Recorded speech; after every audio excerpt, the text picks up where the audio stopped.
this video I'm going to do an example or two about adding polynomials. So in example 1 here, I have 3 times x to the third plus 2 times x to the second minus x minus 7. And then I'm going to add x to the third minus 10x squared plus 8 to that. Now anytime we're adding two polynomials and we see that everything's addition or subtraction, really this addition sign and these parentheses really aren't doing anything, so we can actually just go ahead and rewrite this line without the parentheses, and every sign will stay the same on every term. So after you drop the parentheses, now it's just a problem of combining like terms.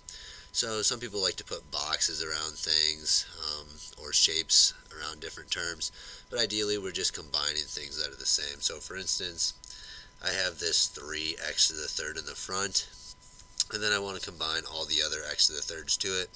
So I also have an x to the third back here. If I add those two, I'll get 4x to the third. And then if I look, I have 2x to the second, so maybe I'll underline that one.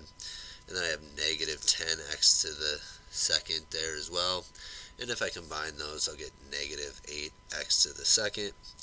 And then I look and I see that I only have one x term remaining, so I can put minus an x.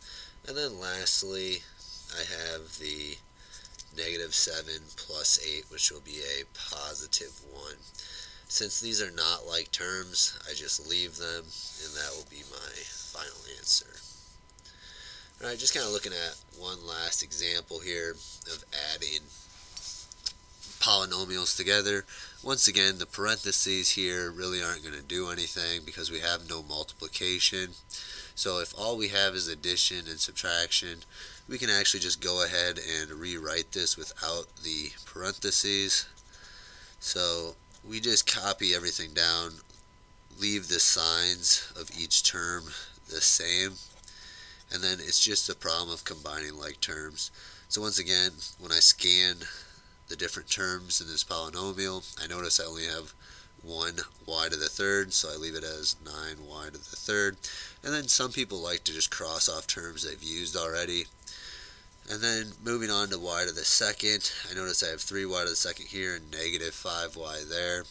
So that's going to give me negative 2y to the second. And then once again, some people like to cross them off just so they know that they're gone. And then if you take negative 2y plus y, well, that's just a negative y.